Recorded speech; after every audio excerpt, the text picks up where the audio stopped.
Hello guys, in this lecture we are going to discuss about the chapter Producers Equilibrium कि producer equilibrium कहाँ attain होता है। Starting हमने micro economics की करी थी, आपको याद हो तो कंज्यूमर्स इक्विलिब्रियम से कि कंज्यूमर्स अपना इक्विलिब्रियम कब अटेन करते हैं, कैसे अटेन करते हैं। यहाँ पर हम बात करेंगे प्रोड्यूसर्स का इक्विलिब्रियम लेवल कहाँ अटेन होता है और कैसे अटेन होता है। ठीक है, तो आओ बात करते हैं कि प्रोड्यूसर्स इक्विलिब्रियम होता क्या है। तो सबसे पहले डेफिनेशन में I will let you know it refers to that output level, वो output level which brings maximum profit to a product, जहाँ पर वो आउटपुट लेवल जहाँ पर मैक्सिमम प्रॉफिट हो रहा हो प्रोड्यूसर को, and profit decline as the more output is produce. वो आउटपुट लेवल, अब प्रोड्यूसर जो है प्रोड्यूस करता है, ठीक है, बात समझ आई। अब प्रोड्यूसर इतना प्रोड्यूस कर रहा है कि एक लेवल पर आके उसको बिल्कुल मैक्सिमम प्रॉफिट हो गया, इससे ज़्यादा प्रॉफिट हो ही नहीं सकता। अब जब वो आगे प्रोड्यूस करेगा ना, उसका प्रॉफिट सीधा डिक्लाइन होने लगेगा, वहाँ पर जो है प्रोड्यूसर इक्विलिब्रियम अटेन होता है। आओ बात करते हैं, ये 10 है, 20, 30, 40, 50, ठीक है, इतनी चीज़ें वो प्रोड्यूस कर रहा है। पहले 10 कर रहा है, 20 कर रहा है, 30 कर रहा है, 40 कर रहा है, 50 कर रहा है, ऐसे 10 कर रहा है ना, 20 कर रहा है, इस पे इसको प्रॉफिट हो रहा है 100 का, इस पे 200 का, इस पे 300 का, इस पे 400 का, और अब उसने 50 जब प्रोड्यूस करने लगा ना, उसका प्रॉफिट जो है डिक्रीज होके 375 यहाँ प्रॉफिट। तो ये मैक्सिमम प्रॉफिट वाली जगह है, तो वो इतना प्रोड्यूस करेगा। This is the area where producers equilibrium is attend. बात ही समझ अच्छे से। तो वो वाली एरिया, वो वाला output level where the maximum profit is attain and the profit declines after that output level is produce. उससे ज़्यादा आउटपुट प्रोड्यूस करोगे, प्रॉफिट डिक्लाइन होगा। बात है समझ आओ। अब इसको प्रोड्यूसर्स इक्विलिब्रियम कंसेप्ट को approach number 1 that is MR and MC approach से डिस्कस करा गया कि अटेन कैसे होती है। MR MC approach that is marginal revenue and marginal cost approach. तो इस अप्रोच से आपको अटेन करना है तो 2 कंडीशन ध्यान में रखनी है। ये 2 कंडीशन अगर सेटिस्फाई हो रही हैं तो आप प्रोड्यूसर्स इक्विलिब्रियम अटेन कर रहे हो, नहीं तो आप नहीं कर रहे। तो पहली कंडीशन क्या है, नेसेसरी कंडीशन जो होती है, ये होनी ही होनी चाहिए, कोई और ऑप्शन नहीं है। तो पहली कंडीशन है MR इक्वल्स टू MC, कि जो MR है ना वो किसके इक्वल होना चाहिए, MC के इक्वल होना चाहिए। अगर वो नहीं है इक्वल तो आप प्रोड्यूसर इक्विलिब्रियम अटेन नहीं कर सकते। आओ बात करते हैं। देखो, जब हम MR की बात करते हैं, MR आपको पता है क्या होता है, it is the addition in TR that is total revenue. जब हम एक से ज़्यादा एक प्रोडक्ट मोर सेल करने लगते हैं तो हमारा TR होता है एडिशन में, तो हम MR अटेन करते हैं। और MC होता है addition in TC by producing 1 more unit. ठीक है, तो जब हम मैक्सिमम प्रॉफिट, हमें आउटपुट लेवल पे पहुंचना है, तो फर्म जो है कंपेयर करती है अपना MR और MC। जब फर्म को अपने मैक्सिमम प्रॉफिट पे पहुंचना है ना, तो फर्म क्या इसको कंपेयर करती है, MR और MC। ठीक है, जब वो कंपैरिजन करेगी तो उसको दिखता है कई बार MR ज़्यादा हो रहा है, कई बार MC ज़्यादा हो रहा है। जब लेकिन MR और MC इक्वल हो जाएंगे ना, वहाँ पर प्रोड्यूसर्स इक्विलिब्रियम अटेन हो। लेकिन हाँ, कई बार MC ज़्यादा हो रहा है, कई बार MR, तो उस केस में हमें कैसे अटेन करना है MR equals to MC, let's C.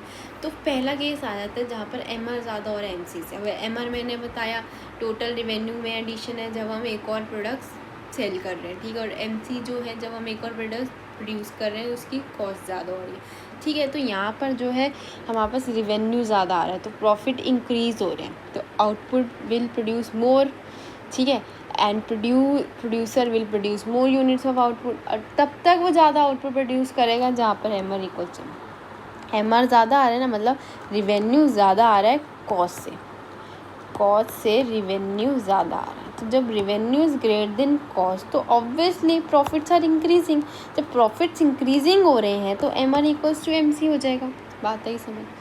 Second हो जाता है कि कई बार MR कम है MC से, that is revenue is less than cost. जब रिवेन्यू कम है कॉस्ट से, कॉस्ट ज़्यादा हो रही है, तो प्रोड्यूसर को कम प्रोड्यूस करना होगा, क्योंकि प्रॉफिट्स तो डिक्लाइन हो रहे हैं ना हमारे, तो हम कम प्रोड्यूस करेंगे जिससे कि MR इक्वल्स टू MC तक पहुंच सके।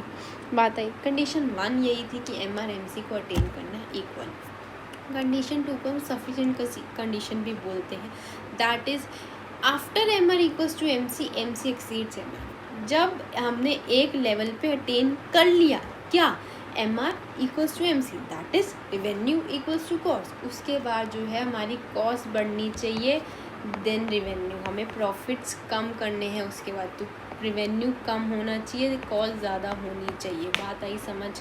ये अगर कंडीशन सेटिस्फाई हो गई है नेसेसरी में, तो नेक्स्ट है सफिशिएंट कंडीशन, जहाँ पर M C greater than M R होना चाहिए। आओ इसको कैसे देखें। देखो, जब M R equal to M C हमने नेसेसरी कंडीशन obtain कर ली है, but sufficient, it is not sufficient to say that this is the level of producers equilibrium. हमें वो लेवल अटेन करना है जहाँ पर वो इक्वल है, लेकिन उसके बाद प्रॉफिट जो है डिक्लाइन हो रहा है, क्योंकि हमें M R equal greater than M R करना है, M C greater than M R करना है आफ्टर। और ये तब होगा प्रोड्यूसिंग बियॉन्ड दिस, जब हम उसके बाद हम प्रॉफिट्स को डिक्लाइन करें, हम उसके बाद अपनी जो है प्रोड्यूसर को अपनी प्रोडक्शन कम करनी होगी, जिससे उसका प्रॉफिट कम हो, जिससे एमसी ज़्यादा होगा एमआर से, और हम वहाँ पर कह सकेंगे कि प्रोड्यूसर्स इक्विलिब्रियम मेंटेन। देखो, MC equals to MR may occur at more than 1 point, ज़्यादा पॉइंट पे भी हो सकता है। तो MC exceeds MR after equilibrium, जब इक्विलिब्रियम मेंटेन होगा तो एमसी ग्रेटर देन होगा एम आर के। जब ये होगा ना, तभी हम कह सकते हैं this is the level of output जहाँ पर प्रोड्यूसर इक्विलिब्रियम अटेन हो रहा है। आओ इसको एक एग्जांपल के साथ समझते हैं।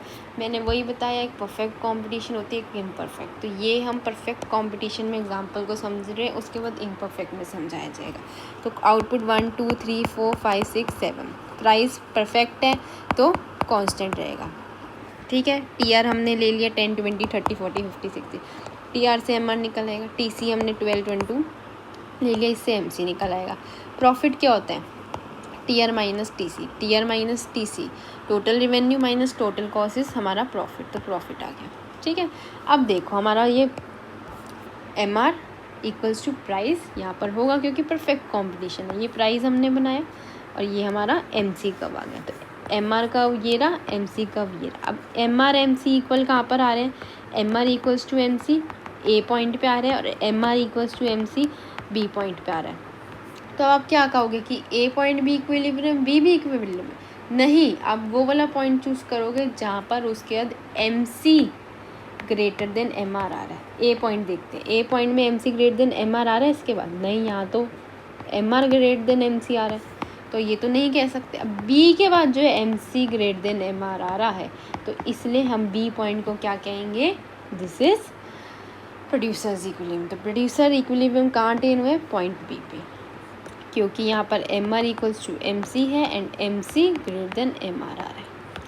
बात ही समझ, यहाँ पर इक्वल नहीं आ रहा है, यहाँ पर जो है M C less than M R आ रहा है, ठीक है। बात ही समझ।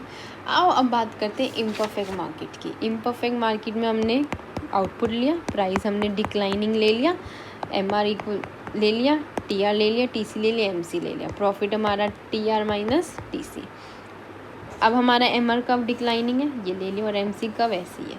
यहाँ पर तो एक ही जगह पे मीट कर रहा है, तो एक ही, जब अगर 2 पे होता है तो वही देखते हैं कि M C is greater than M. यहाँ तो अटेन ही 1 पॉइंट पे हो रहा है, तो यहीं पर इक्विलिब्रियम अटेन हो गया, जहाँ पर M R equals to M C है।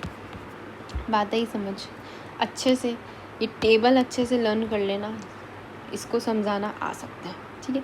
अब देखो ये चैप्टर यहीं ओवर होता है, दैट इज़ प्रोड्यूसर इक्विलिब्रियम। तो ये बहुत छोटा चैप्टर था, वीडियो को देखो, हाफ एन आवर में प्रिपेयर करो, क्वेश्चन ज़्यादा मुश्किल नहीं आएंगे तो आपको ये आएगा मेन कि प्रोड्यूसर्स इक्विलिब्रियम कहाँ अटेन होता है, कैसे, ठीक है। तो ये कंडीशंस आपको दोनों अच्छे से होनी चाहिए। मेन क्वेश्चन यही है इस चैप्टर का, explain the concept of producers equilibrium using M R M C approach. Main question ये है इस चैप्टर का, बड़ा वाला, ठीक है।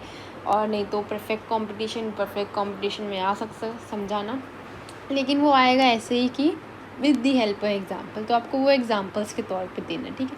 मेन क्वेश्चन इसका यही है, कंसेप्ट ऑफ प्रोड्यूसर्स इक्विलिब्रियम। तो हाफ एन आवर में बहुत अच्छे से प्रिपेयर हो सकते हैं, ठीक है। और कोई भी डाउट हो आप कमेंट बॉक्स में लिख सकते हो। Do prepare well. Thank you for watching. If you like the video, like, share and comment.